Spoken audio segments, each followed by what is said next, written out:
This video is made possible by our generous supporters on Patreon. Check out patreon.com/NWR for all the details.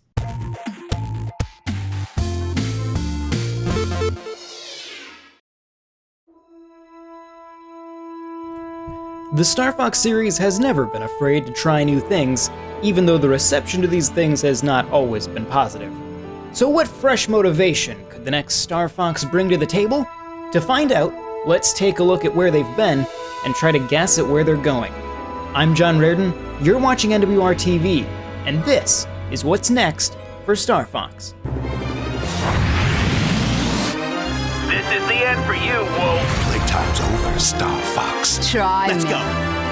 This can't be happening. This is Fox, returning to base. In 1993, Nintendo was facing the looming threat of the 32X expansion for Sega Genesis and an enemy of their own making with the Sony PlayStation. 3D was the future, and Nintendo, largely by their own doing, was falling behind. The 32X would turn the 16-bit Genesis into a 32-bit machine, capable of delivering arcade-quality 3D graphics with titles like Virtua Racing and Star Wars Arcade. The PlayStation, on the other hand, not only represented even more realistic 3D graphics, but a poetic irony to Nintendo's hubris. Nintendo themselves had been working with Sony on the PlayStation before ultimately ditching them and partnering instead with Philips on the ill-fated CDI.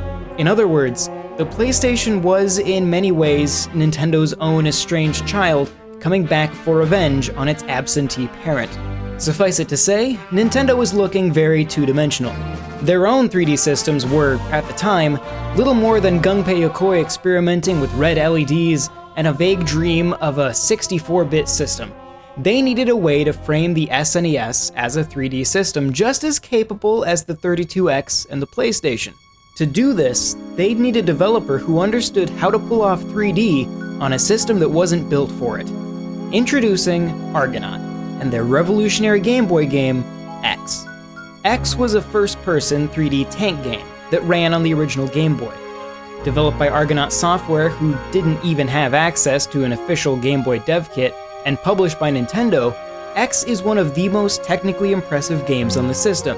It was also enough to convince Nintendo to bring Argonaut on board to develop a first-party title, a game that would show that the SNES had plenty of 3D fight left in it. So in April of 1994, Nintendo released STARFOX, utilizing Argonaut's specially designed Super Effects chip. No expensive add-on, no brand new system, just thrilling 3D graphics on the system you already owned. It was a brilliant marketing strategy for the SNES as a whole, and the start of a legendary Nintendo franchise.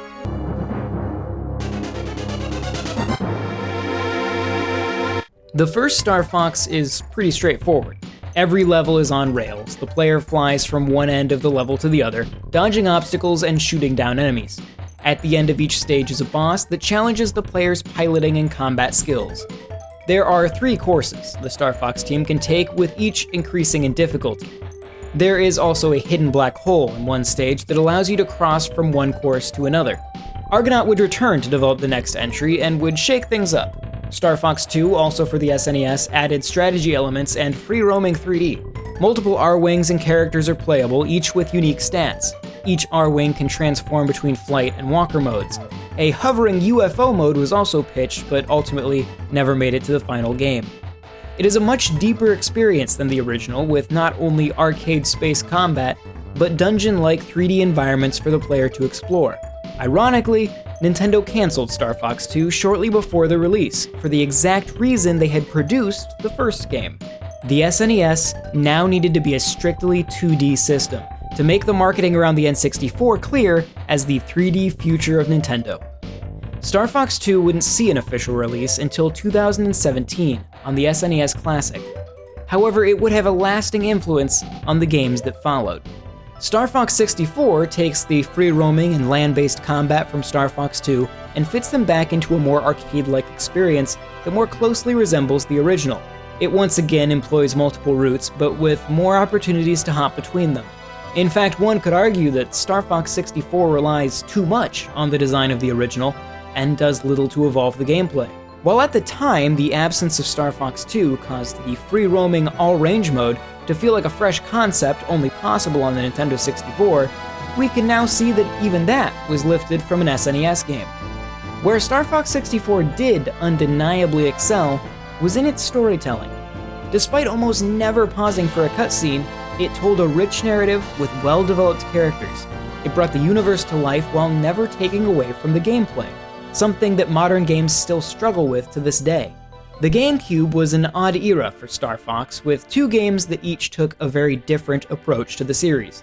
The first of these was Star Fox Adventures, whose primary reason for being unlike other Star Fox games was that it didn't start out as a Star Fox game at all. Dinosaur Planet was a rare developed collectathon with strong Zelda influences intended for the Nintendo 64. Star Fox creator Shigeru Miyamoto pushed for the use of these Star Fox characters as he felt there was already a strong similarity between Fox McCloud and Dinosaur Planet's original protagonist Saber. At first, much of the staff at Rare were against the change, but as they saw the attention the Star Fox brand was bringing to the game, they warmed up to the idea. Star Fox Adventures may have diverged widely from the rest of the series thus far, but that didn't stop it from being a very good adventure game. It was also the first game in the series with a playtime significantly longer than 1 hour. This allowed for a huge amount of character development for Fox McCloud.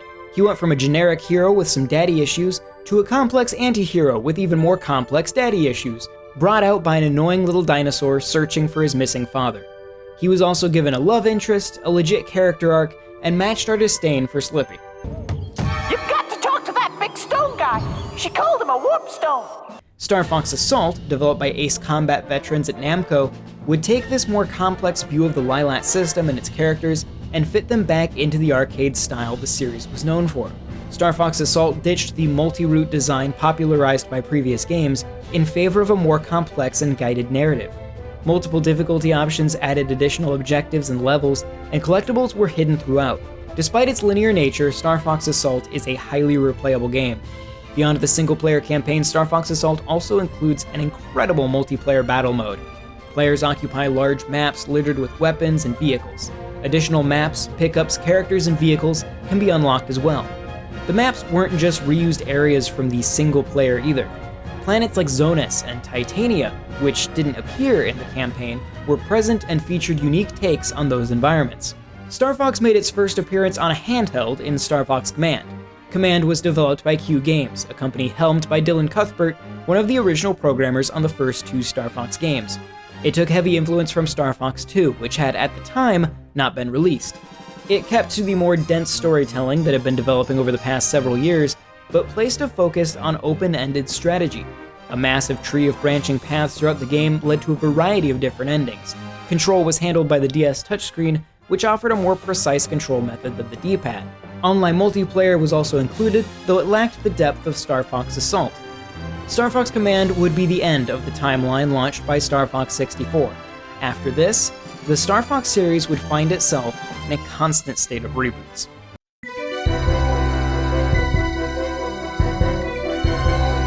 Q Games would once again take the reins to remaster Star Fox 64 on Nintendo 3DS. The remaster featured highly improved graphics and performance. The score was re-recorded, and most of the original cast returned to reprise their dialogue. It was an excellent remaster, but represented the beginning of a stagnation in the series. Star Fox Zero also returned to the origins of Star Fox. It reimagined Star Fox and Star Fox 64, telling a modified version of the same events as those games. Developed by Platinum Games, Star Fox Zero employed a motion-based control scheme similar to Nintendo's own Splatoon series. Moving the gamepad moved the targeting reticle, which could, for the first time, be controlled independently from the R-Wing itself. It added a new layer of complexity to both rail line and free roam stages. The control method offered an almost VR-like experience that received a mixed reception. Some felt it was simply too unwieldy, while others, myself included, found it incredibly immersive. But regardless of the controls, it appears that Nintendo lacks the confidence to delve once more into a new storyline for the Star Fox team.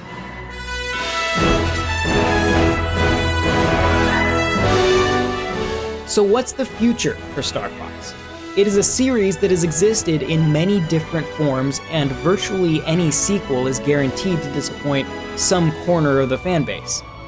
That being said, we recently got some fascinating insight into what the fans of this series actually want, from an unexpected source. On Nintendo Switch, Ubisoft's Starlink included the StarFox team both in the main game and in 2 original StarFox storylines. Many fans felt that Starlink was the StarFox game they wished Nintendo would make. Unlike Star Fox Zero, Starlink was built on an open world, with rich character development. The Star Fox campaigns told a brand new story that picked up where Star Fox Zero left off, and we got to see the team in brand new situations. Rail-style missions were limited to a few select segments. Instead, we could explore a vast solar system from space all the way down to the surface of planets. Now, obviously Starlink wasn't actually a Star Fox game, but what could we pull from it into a true, new Star Fox title? The Lilat system has been pretty well established from the first entry, though we occasionally seem to lose track of which planet is which. But outside of Saria, we've had very little time to explore each planet. Imagine being able to land on Corneria and explore its vast cities, or fly along the rolling dunes of Titania, seeking out the ruins of lost civilizations. Or taking the Blue Marine to the depths of Aquis and Zonus. Did you know that Venom has vast oceans as well? Canonically it does, but we've never really got a chance to see much of them. Nintendo has done a great job of establishing the Lilat system, but we've never truly been able to explore it, merely fly through it. Now I hear you. What about the rail missions? They are, after all, the most classical form of Star Fox. Well, here's where this design could be truly special. For a long time, games like Burnout Paradise or Forza Horizon have employed open-world designs despite the crux of their gameplay essentially being a rail line race. They do this by presenting an open world with races serving as quests that can be accepted within it. Now, imagine this mechanic applied to a Star Fox game. Let's go back to Corneria. Maybe you're in orbit, or maybe you're down on the surface, and you get a communication from General Pepper. He tells you about an attack on a specific spot on the planet and asks if you, as a mercenary team, will accept the job. When you do, you're given a waypoint and fly to that specific point. Once you're at the starting point, you're put on a rail line which takes you on a course across the planet. Or perhaps it's an all-range mode mission, and you're simply set upon by enemies when you arrive at the starting point. Maybe you need to defend that point from incoming missiles. These missions could take many different forms and could take place both on planets and in space. There would of course be a line of primary story missions along with optional side quests. Missions could reward you with new ships like those seen in Star Fox 2 and Star Fox Command. Maybe you could recruit new people into your team, such as Faye, Miyu, Dash, Crystal, Amanda, and all the other characters that we've seen throughout the series. The Landmaster and Walker could also be included to allow missions to take place on the ground. This design has the added bonus of working around the concept of the Star Fox team being mercenaries. Taking on jobs is literally how they operate, and being rewarded for them could fund the team. What this would result in is a Star Fox game with the classic style of gameplay that we all loved from the original in 64. The open-ended gameplay of 2 and Command, and the more in-depth lore and story development that the series seemed to be headed towards before it was reset. Plus, it comes with an easy name, Star Fox Mercenary. Make it happen, Nintendo! So that's my pitch, but I'd love to hear yours. Drop your ideas for a new Star Fox game down in the comments. If you liked this video, consider sharing it with a friend, especially if you think they might have ideas for a new Star Fox game as well. Leave a like if you enjoyed it, consider subscribing if you're new here, and check out our Discord to chat with us even more using the link in the description. Once again, I'm John Raridan, and I will see you next time.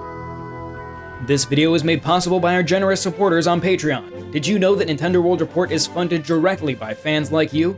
When you support Nintendo World Report on Patreon, you get immediate access to multiple exclusive podcasts every month, exclusive Discord channels, an early look at select content, and more, all for as little as $1 a month.